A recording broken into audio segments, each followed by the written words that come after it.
Doing? Good, good. How about you, Noam? I'm good. I'm good. I'm good. And the recording Well, in I'll tell you later. progress. Go ahead.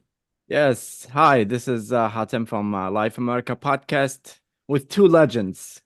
One is Noam Dworman, the host uh, of this amazing podcast. I'm more likable, but he's, more famous. And our favorite legal analyst, MSNBC, the one and only Danny Cevallos. He's here. Good friend and smart man, and we love him here. We do love Hey him. guys, thanks for having me. It's been a crazy news week. And I got to say, I've been really lucky doing your show that I've never been sort of broken into on breaking news. Today was one of those days we got held up a little bit with all the breaking news today between the special counsel declining to prosecute President Biden and of course Supreme Court hearings today. And that, by the way, isn't even the top three stories of the week. It's been a crazy week. So I'm glad to be here. I feel Tell us what's going on. I hate to say it, but I haven't been following the news lately. What's going on? Well, I think one of the bigger stories I covered this week was which may seem like a faint memory now, was the conviction of the Michigan mother whose son, Ethan Crumbley, was convicted of a shooting rampage that had killed four students at Oxford High in Oxford, Michigan. She was convicted this week of involuntary manslaughter for allowing her son to have access to a firearm that he later used to shoot up a school. And Danny, this is the first parent to be held criminally responsible for a mass shooting committed by their child, right? This is why this is very unique. Yes, and in fact, I've done some research, on the holding of parents responsible. It's an interesting thing. This case really reflects a trend in the United States because historically there was never an automatic rule that parents are automatically liable for the bad things that their kids do, crimes or otherwise. But there has to be some reason why you're holding them responsible. And there is plenty of history of holding parents civilly responsible. For example, your parents probably told you at some point, hey, if I lend you my car and I know you're reckless, I'm on the hook. And they're right about that. And of course, there have been instances when parents are held criminally responsible for things their kids do, but you need some, at least prior to this week, you generally needed some evidence that they encouraged the crime. Kind of like one of those Charles Dickens-esque stories of, you have a kid being urged on to commit a crime by a parent or any adult. And the other thing, maybe even a bigger deal in my mind legally than holding a mother responsible for the crimes of her son, is the idea that traditionally in the States, we have said that if I'm negligent, for example, I do something, negligence means I've done something, or even reckless, where I've disregarded a risk, but I didn't intend the bad thing to happen. But then along comes a criminal and commits an intentional act after my negligence, downstream from my negligence. We've said historically that the intentional act cuts off the causation. In other words, it's foreseeable that if I cause a car wreck and send someone to the hospital, it's foreseeable that another doctor might be negligent and hurt them. But it's generally not considered foreseeable if I cause a car wreck and I send someone to the hospital that a shooter might come into the hospital and shoot the person who I hit, and I would be held responsible. Ordinarily, the intentional criminal act of another will cut off the chain of causation of a negligent person, even a reckless person, because an intentional crime is generally not foreseeable. A bank robbery is not foreseeable.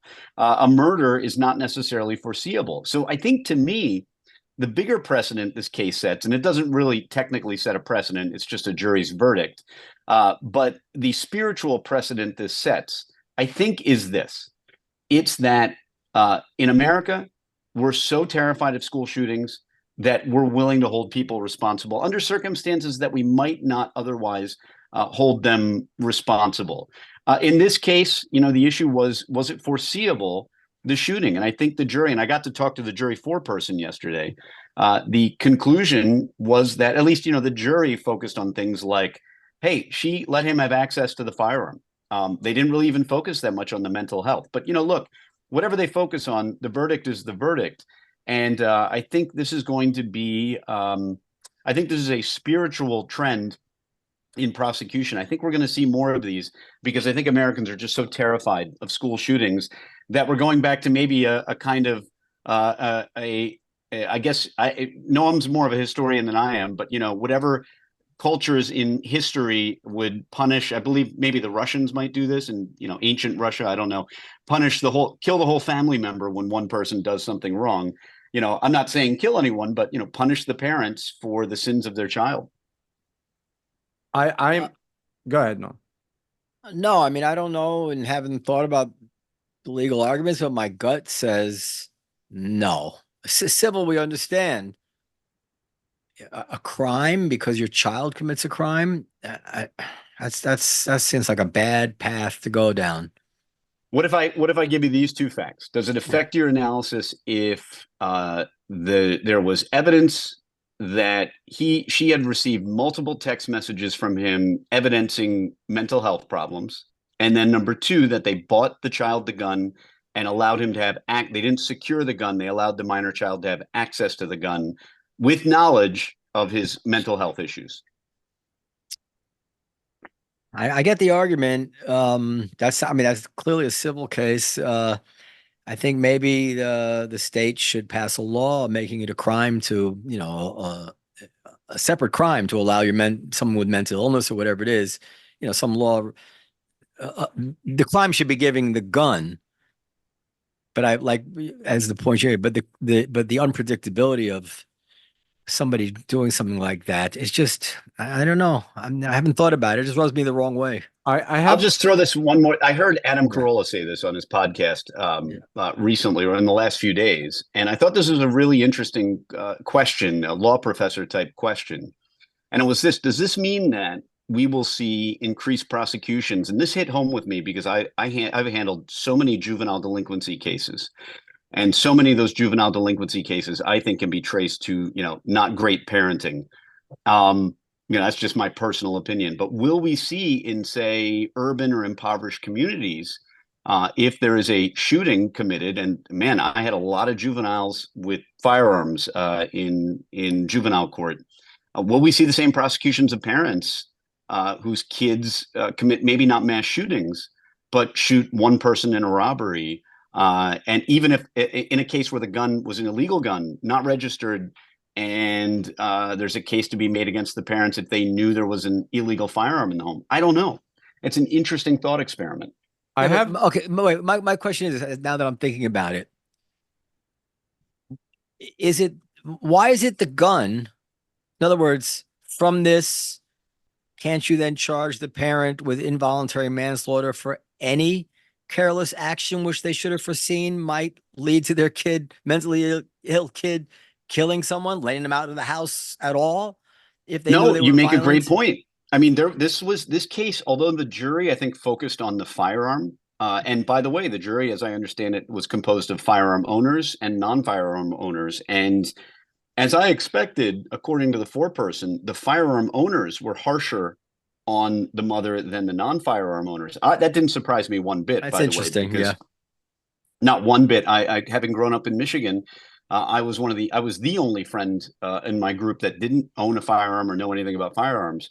But I can imagine all of those guys being harshly critical of a reckless firearm owner. But no, your point is a really good one. I mean, this can be extended to any kind of recklessness, because as long as you have the instrument may not matter, as long as you have knowledge and you consciously disregard a known risk, then this could be anything. You have a mentally ill child who's liable to punch someone. And it's been the case law for, I don't know, forever, that if you punch someone and they fall down and hit their head, that could be manslaughter. That could be a crime. Or they could get out and intentionally kill someone with anything, a 2x4, any kind of weapon at hand. You lend your car to someone. You lend your car to someone who is a reckless driver or has had a drinking problem. And they promise they won't drink, but they had a drinking problem, and then they kill somebody. Now you're guilty of murder. I've been following this a little bit, and I have a couple of questions. Because first of all, why is the teachers not held legally responsible? Because they said that they received the note and they told the parents. One of the notes, the kid wrote, "I see blood everywhere, help."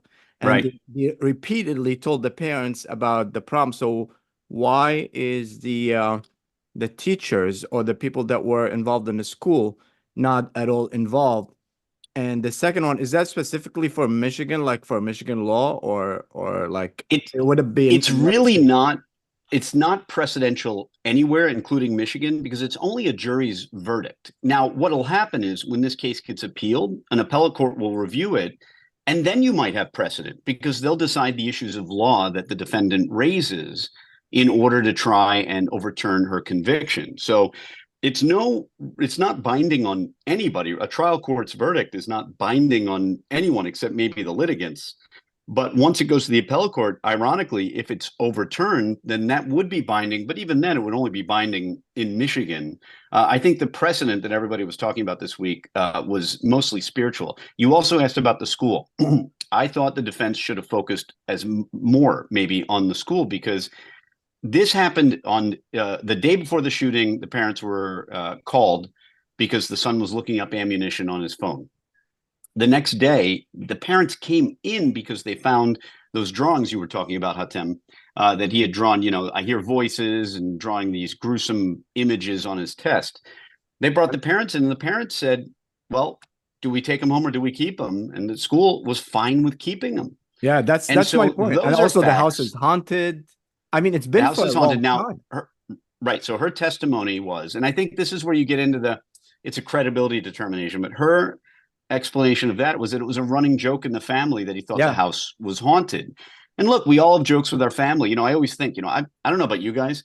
I have some of my best pals I'm on a group text message with. And I often think if the DOJ ever got a hold of any of these group text messages where we're as candid as we are and as bawdy and just crass as you can imagine. I know a lot of people do this, men and women alike, in their group texts.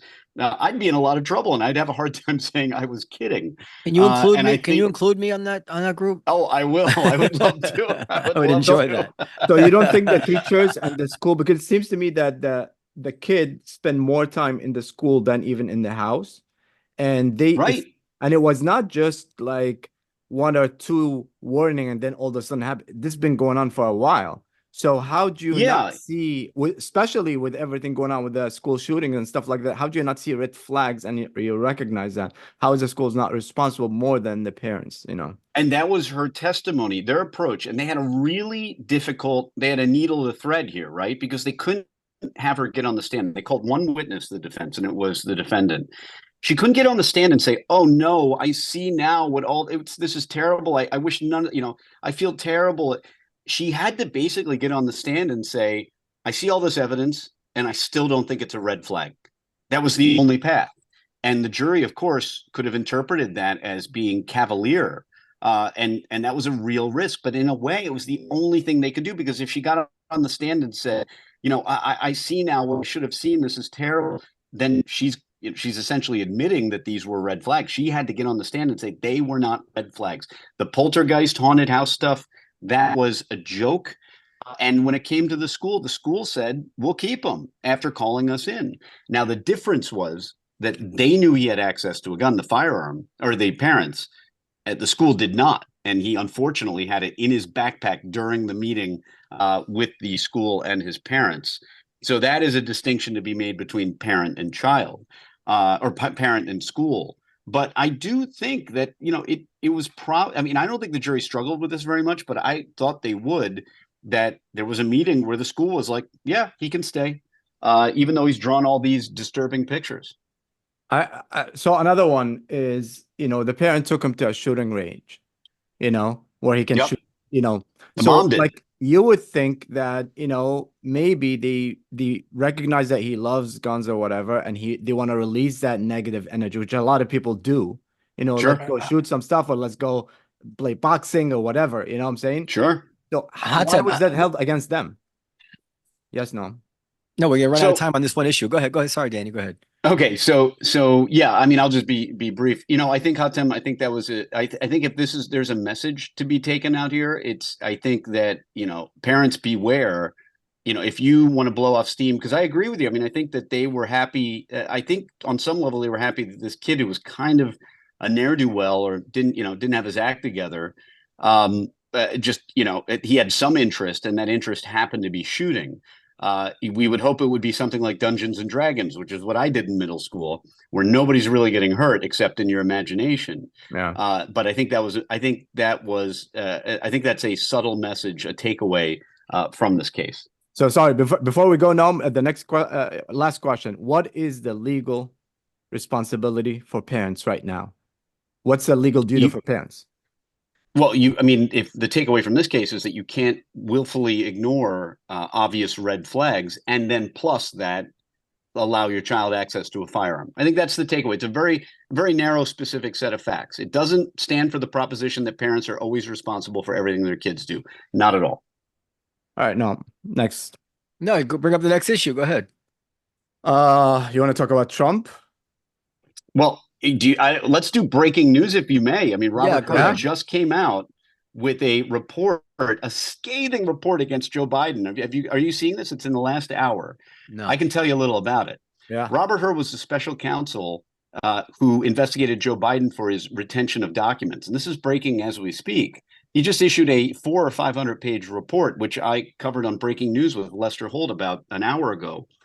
And it did everything but indict the president. I mean, the top line is no charges, but every other line is everything but charges. It's an indictment without an indictment. It says that he willfully, and that was the part that shocked me, that he willfully retained documents. I expected the report to conclude that he accidentally or inadvertently had documents, but the key to these document retention cases, and Noam, I know you've been following these kinds of cases since Hillary Clinton. The key to them is willful retention. It's why Hillary Clinton was not considered to be prosecutable. So I fully expected them to conclude that Joe Biden did not willfully retain documents, but that is not what Robert Hur concluded. The report concludes that he did willfully retain and even disseminate these classified and other national secret documents.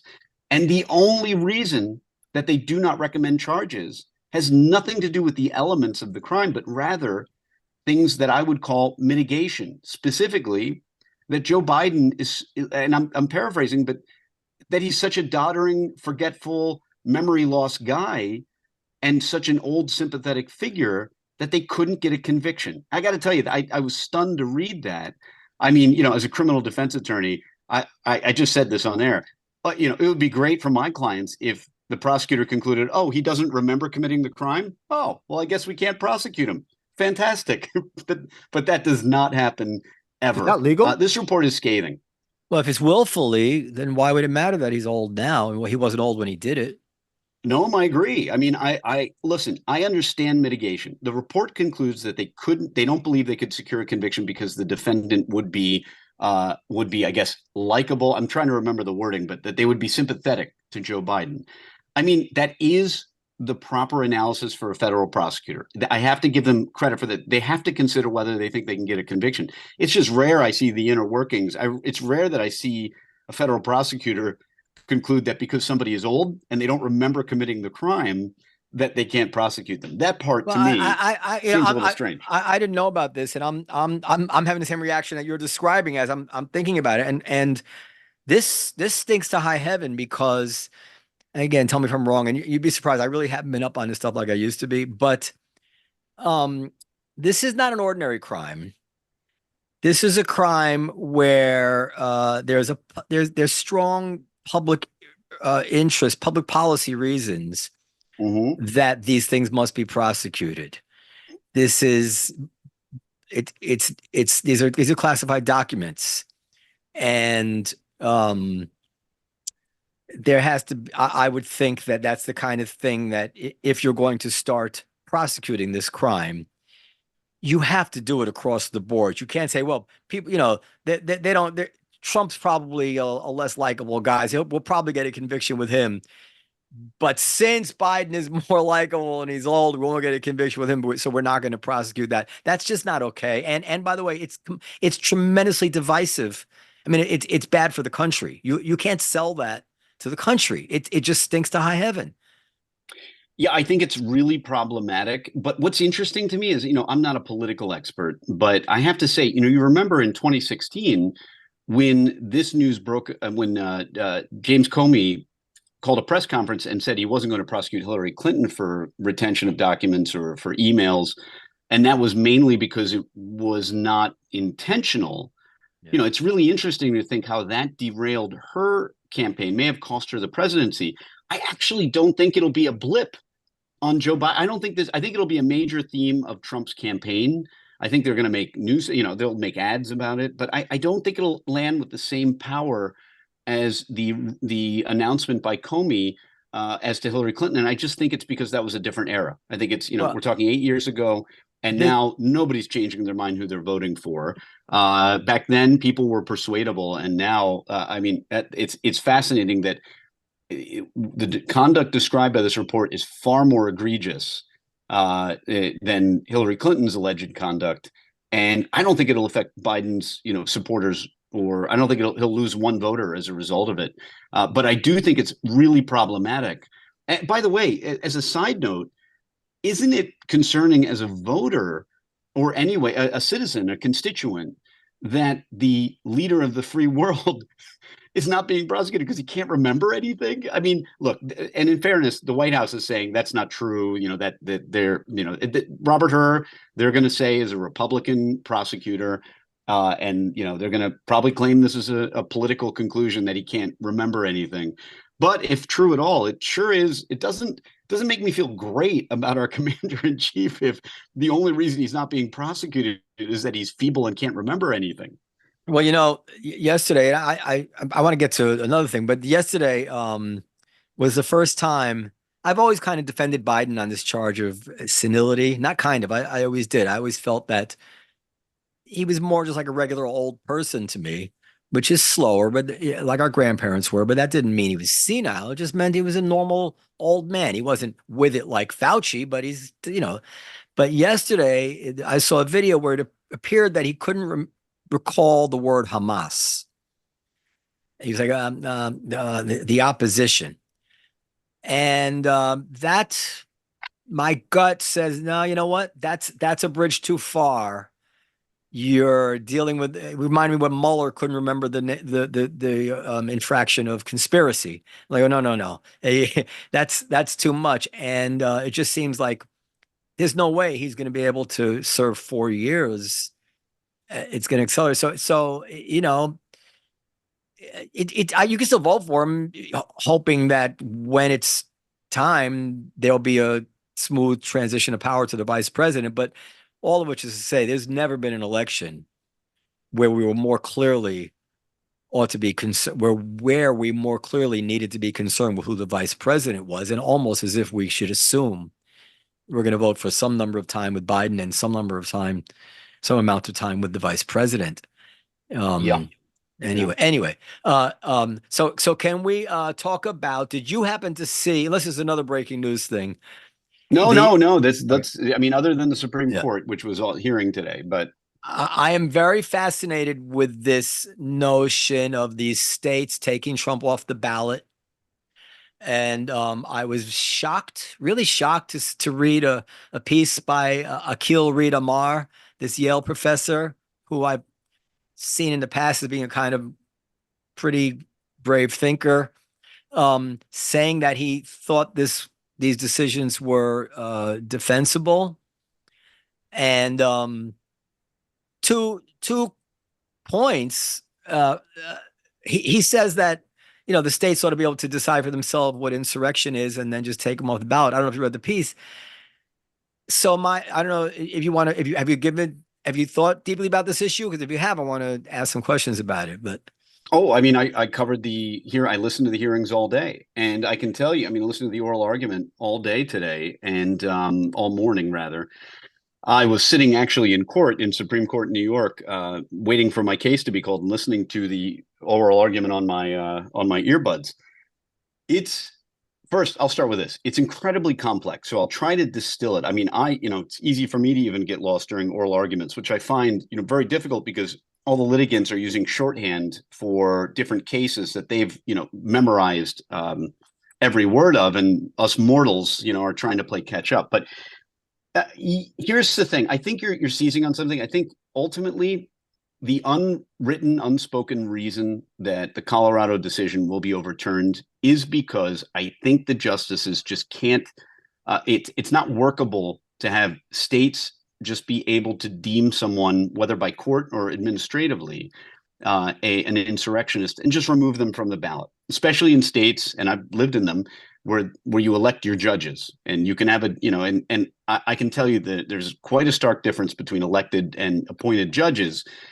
And you can get a Supreme Court in a state that is comprised of elected judges that, their qualifications are that they were able to raise money or for a particular party.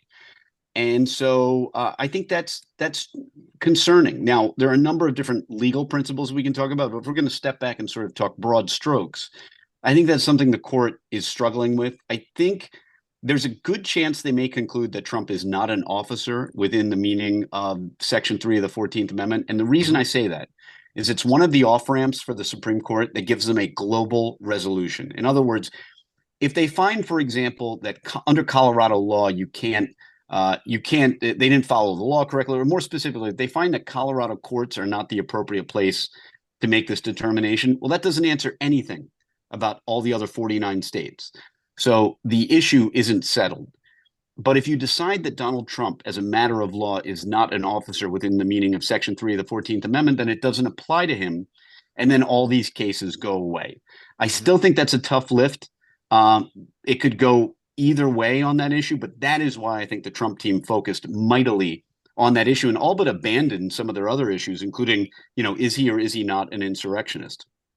Well, the next question. First of all, I'm just looking at it now. There's two points that I think of. First is that Section 5 says the Congress shall have.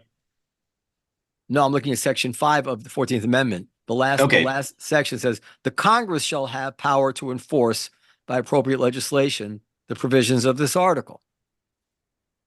Not the states, the Congress. I don't know. Has that been interpreted? So what you're talking about is it self-executing? And now it's another major issue that was raised. So, for example, you may remember prohibition. I know you don't remember it, but prohibition, prohibition was a product of the 18th Amendment. However, it required a separate act of Congress to animate that. In other words, the Prohibition Amendment didn't do anything.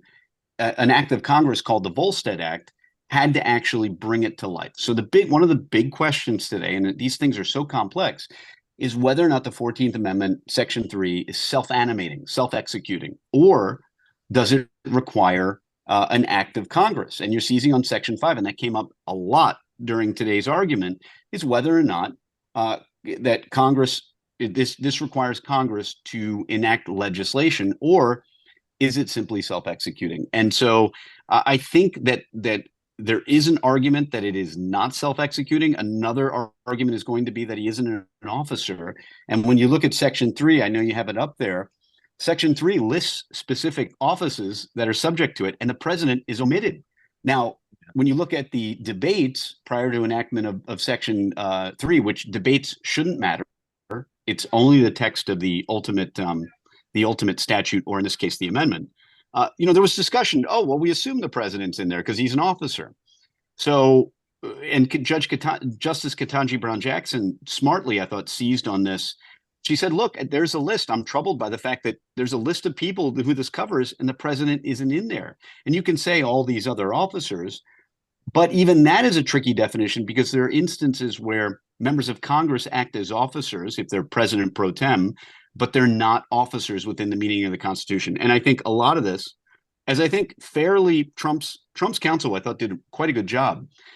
He was, why I thought he did a good job is he made concessions. He said things like, look, sometimes the statutes are not poorly written. It's more about what gets passed by the legislature, and they yield goofy results. And this may be one of those instances where it strangely only protects former President Trump, mostly because he's somebody who had never taken an oath, a specific oath that he wouldn't have taken as president, or that a senator might have made. It's all so esoteric and complex. But I think at the end of the day, I didn't want to get too much into the weeds, but I think the big takeaway is there are so many off ramps for the Supreme Court to return Trump to the ballot, and by contrast, they need to find a lot of things exactly all the same for Colorado to keep him on. So let me ask excuse me, to keep him removed. Another question is, so let's say Colorado had let's say it's like a state issue. I might get this wrong, but let's say it's a state constitution, and the Colorado state constitution says nobody shall be governor if they robbed a bank or committed a robbery. Okay. And then the Secretary of State removes somebody from the ballot because they've decided somebody robbed a bank. And the guy says, wait, but I've never been charged with bank robbery. Right. That on the face is such an absurd violation of due process. I don't see how you get past that. And as a matter of fact, they could, by that logic, they could, even if you were acquitted of the bank robbery, the Secretary of State could say, nope, you're not. But here's the thing. It doesn't make any sense. So a couple different things that make this. Your example is a good one, but there are a couple things. First of all, you're talking all intra-state. A governor is a state officer. It doesn't implicate the federal constitution, arguably, at all. And part of the complexity here is the really, really uncomfortable interplay between states being able to run their own elections and the fact that this is a federal election for a federal president. So that adds some complexity. The other thing you talk about, I'm sorry, but the Bill of Rights, covers everybody. And as I remember these broad issues in law school, you can't be punished of a crime, state, local, federal, doesn't matter. You cannot be punished of a crime if there's a conclusion that you did it without any hearing whatsoever. This is such a bedrock principle that there may be no precedent on the 14th Amendment that even needs to be brought up here. So I don't get it. Your instincts are right, because due process was yet another of the 17 or so issues that came up. But due process actually doesn't help the president all that much, because due process, if they overturn it based on due process, it just means they can do it again if they give them the right process. And by the way, what would be the right process? Now, you asked about an ex post facto law, something that punishes someone after the crime is committed, or without due process, as you said, a conviction without due process. But here's what makes it so complicated: is that he's not accused of a crime. The insurrection is mentioned in a non-criminal statute in Section 3 of the 14th Amendment. Now, meanwhile, you also have a criminal federal statute that is an insurrection statute, and one predated the other by just a couple of years. So it does raise yet another thorny question. Does it require a conviction of insurrection, or simply, because the language simply says, shall have engaged in insurrection or rebellion against the same? Doesn't the Constitution, it doesn't say convicted. Doesn't the Constitution have the death penalty for treason? Sure. Yes. So you're telling me they could put somebody to death without actually trying him for treason because it's not a criminal statute, it's the Constitution? No, but this is not a criminal consequence. Section 3 just speaks to disqualification from holding office. Right, but I'm saying the Constitution mentions treason outside the criminal context. It mentions insurrection outside the criminal context. But I don't believe they could give somebody the punishment in the Constitution for treason without a trial for treason. They couldn't. No, they couldn't. Nor could a state. Because it is spoken of. Right, but it's spoken of as a crime in the Constitution. And if it's a crime, then that implicates all the rights in the Bill of Rights that relate to crimes, Fourth Amendment, Fifth Amendment. But this is simply a disqual. But by the way, your point was raised: is what kind of insurrection is required? And as a corollary to that, who decides?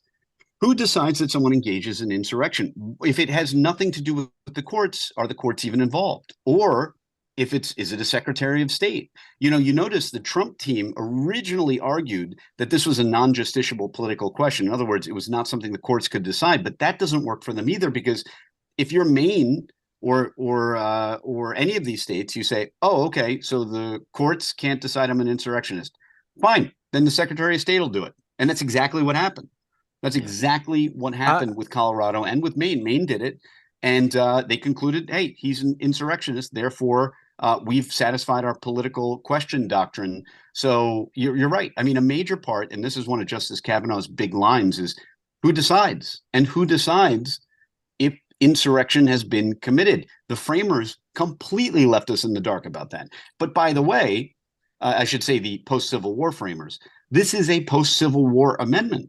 It was designed to prevent Confederate soldiers from running for dog catcher and holding an office. And the ironic thing, and it is a funny concept, that if the Section 3 doesn't apply to the president, then the idea couldn't have been to prevent every Confederate from running for every other office in America but president. They didn't want Jefferson Davis to run for president. I think he would have been barred, but I don't know anymore. I think we'll find out. I'm constantly astonished at how ham-handed they are.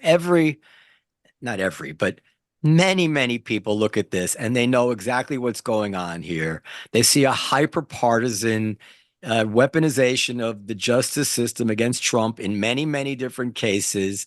They understand that he was actually not charged with treason, that the people who with insurrection, that the people who looked at that issue decided they didn't have the goods on him, that he gave a speech, and he didn't even get charged with incitement for the insurrection. It stinks to high heaven. You'd wish that reasonable people could be decent enough to hate their political enemies without doing such things. And in the end, this can only help Trump.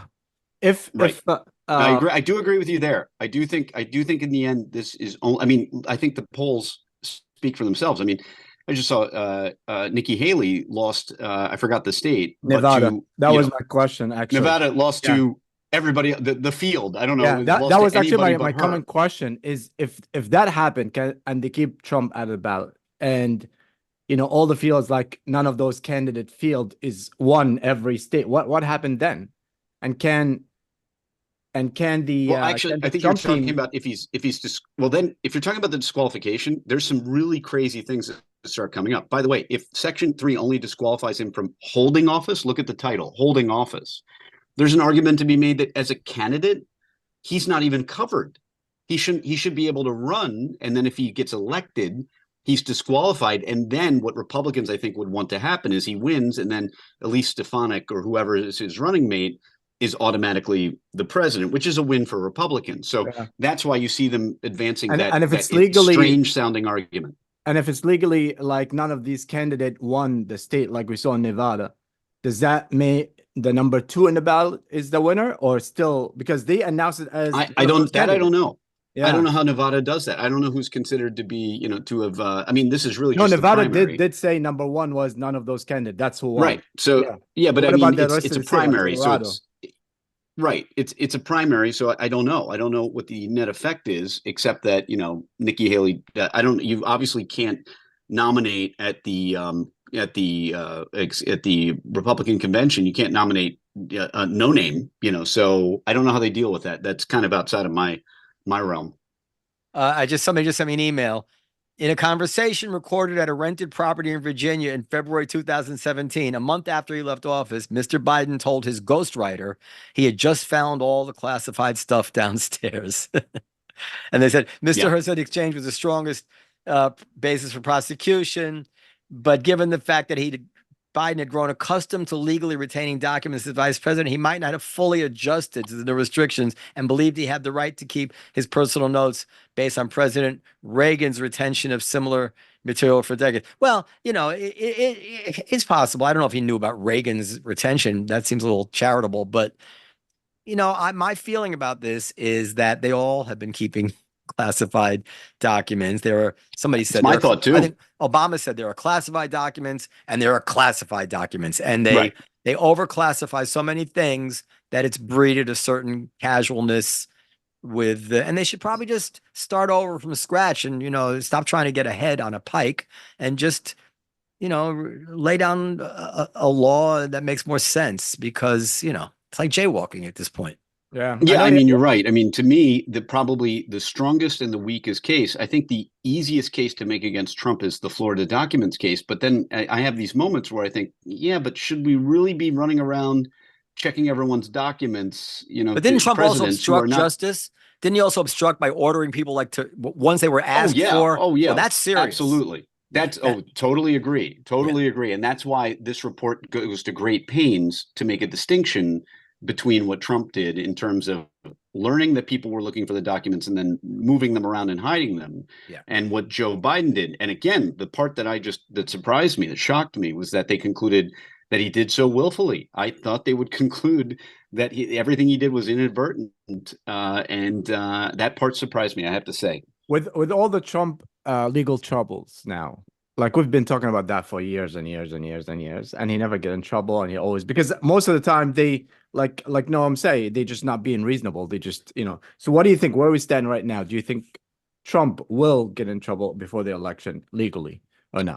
I'm going to double down. I've just been, betting on red on this one the whole time. And I just don't think any of the trials are going to go forward before the election. I think we're getting too danger close. And I think, for example, the DC election interference case has already been kicked down the road. In theory, the Supreme Court could set a schedule that could have trial by summer. But look, that's pretty darn close. But that would be pretty crazy, because in theory, a regular defendant, if convicted in the summer in federal court, would be looking at a sentencing probably on the day of the election, based on normal timing. But none of this is normal timing. It's all completely skewed. So you think he's gonna be okay? If the federal cases are still pending when he's inaugurated, if he is inaugurated, then they go away. If the and I have to tell you, that leaves New York criminal, which I don't think is a strong case. And then I think Fulton County, I've talked about this, but I think Fulton County's got a good chance of going away too, given this most recent motion. And folks, I've got a hard out. I got to go to the next show here. Go, Danny. All right, You're the love best. you guys. Take it Thanks easy. for having Danny. me. Love Have you. a good one. Bye. Live from America podcast. Do you have any thoughts on that? No. Do you think Trump is gonna get indicted before the election? I'm sorry. I have no thoughts. I haven't been following it. I've really become fatigued after, I don't know how many years after 7 years of following it. I finally reached my limit. Literally from almost the day he was inaugurated in 2017, there's just been a daily scandal, right? Every fucking day. And I thought almost all of them were ridiculous, but the documents, obstructing justice is a very clear thing. If they're asking for the documents and then he asks somebody to hide them or not to comply with the lawful order, that's a pretty clear violation. I don't know what the penalty is for that, but that's serious. It's the only one I think is pretty clear. Yeah. What about your thoughts on the first thing we talked about, the school shooting, holding the parents? Yeah, I said I think it seems like a bad idea to me, but I do understand emotionally when you hear a story where somebody winds up dead based on an outrageously reckless behavior of an adult, you feel that they should be punished. You don't want to let them get away with it. They say that bad law, hard cases make bad law. This might be an example of that, but I understand the urge to want to punish them.